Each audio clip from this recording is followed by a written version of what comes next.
Fala galerinha do YouTube, aqui é a Amanda começando mais um vídeo. Bom galera, o vídeo de hoje não é Minecraft. Hoje eu vou ensinar a fazer cartoon. Pode entrar na galeria aqui e mostrar pra vocês a cartoon que eu fiz. Depois eu mostro esse aplicativo que não quer sair. Saiu. Você pode fazer esse tipo de cartoon. Eu só fiz uma simplesinha aqui só pra mostrar pra vocês.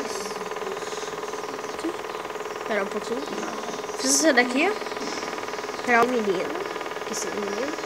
Essa daqui é a minha, só que eu vou fazer outra. Escrever cartão só para vocês pensarem. Então vocês vão vir aqui na Play Store, vocês vão escrever. Deixa eu deixar aqui. Não, Autodesk. Autodesk. Esse aplicativo aqui que tá com um lapisinho vai ser o primeiro a aparecer. Então deixa eu mostrar aqui pra vocês. Tá aqui no Play Store.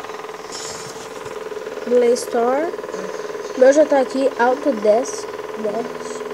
Extrato aqui. Clica. Tá. Não é nenhum desses daqui. É o primeiro que aparece. Esse com o lapisinho aqui. Vocês baixam.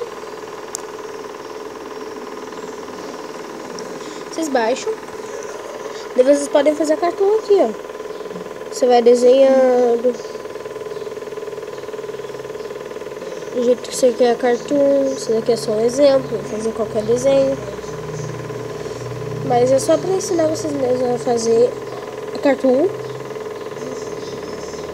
Vocês fazerem a cartoon pro seu canal, animações. Eu queria fazer animações, mas eu não consigo, vale. Eu não descobri algum up ainda. Então é esse aqui, Autodesk. Galera, o vídeo vai ficando... Não, o vídeo vai ficando por aqui e foi.